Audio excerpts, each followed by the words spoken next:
Thomas and the Colours. All the engines on Sodor enjoy pulling carriages. Taking passengers makes them feel proud and useful. The Fat Controller had an important announcement to make. "Today is the day of the big football match," he boomed. "The Sodor school team will play a team from the mainland." All the engines were very excited. "Whoever finishes their jobs first will pull the Sodor team." Last year, James had pulled the Sodor team. His carriages had been decorated with ribbons and flags. Everyone had cheered. This year, Thomas wanted to pull the Sodor team carriages. He was going to try hard to finish his jobs first. Soon Thomas's work was done. He was sure he'd finish first, and he steamed proudly to the yards. But when he puffed into the yards, there was James. James had finished all his jobs first. "Cinders and ashes!" cried Thomas. "Look, Thomas," huffed James proudly. "Don't these flags look wonderful on me?" Thomas was upset. "But you pulled the team carriages last year," he huffed. "And I'm pulling them again this year," snorted James, "because I finished all my jobs and I got to the yard first." Thomas was very unhappy. "It's not fair," he wished. He wanted to find a way to make James change his mind.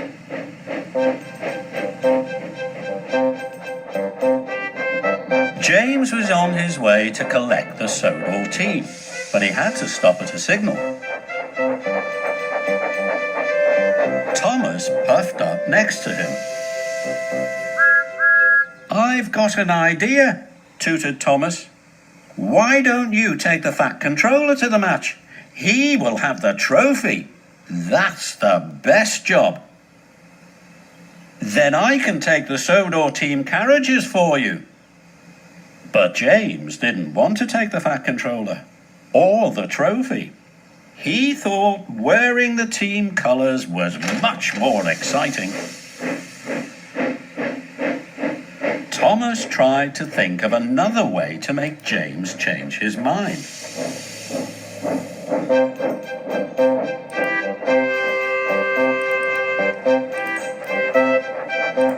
James puffed along by the canal.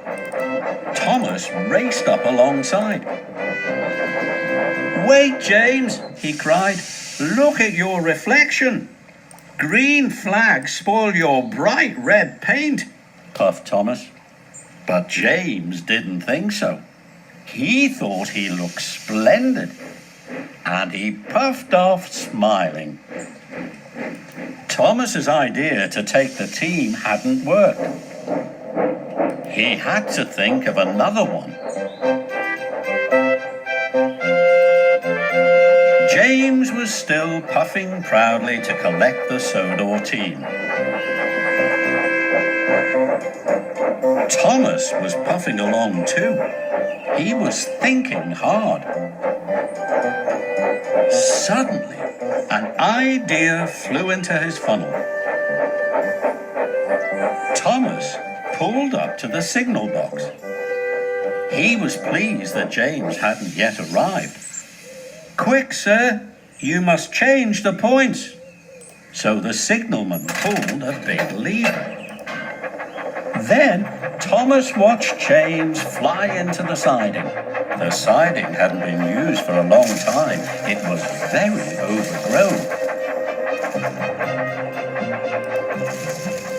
Thomas heard scratching and scraping sounds. When Thomas saw what had happened, he could not believe his eyes. "Cinders and ashes!" cried Thomas.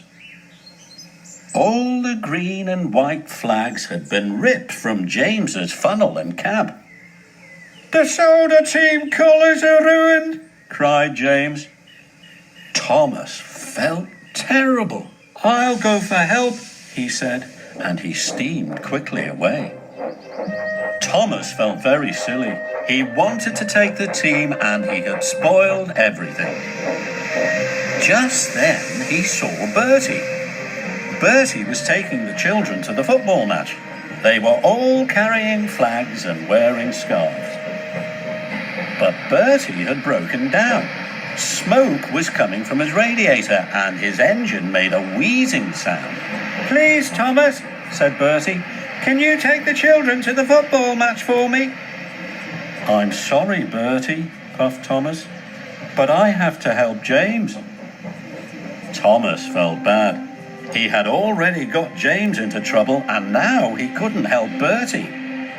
Suddenly, Thomas had an idea. I can take your passengers, Bertie, and I can help James too. So Thomas quickly collected Annie and Clarabel, and he took the children to the siding. They had a wonderful time. They decorated James with their scarves and flags. He looked splendid.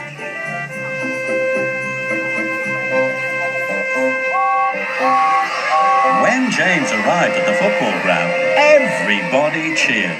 They all thought he looked wonderful. I look even better than last year, puffed James proudly. Thomas was very pleased. Maybe I could pull the school team next year, Thomas asked hopefully. James thought that was a grand idea. But only if you get to the yard first, he teased.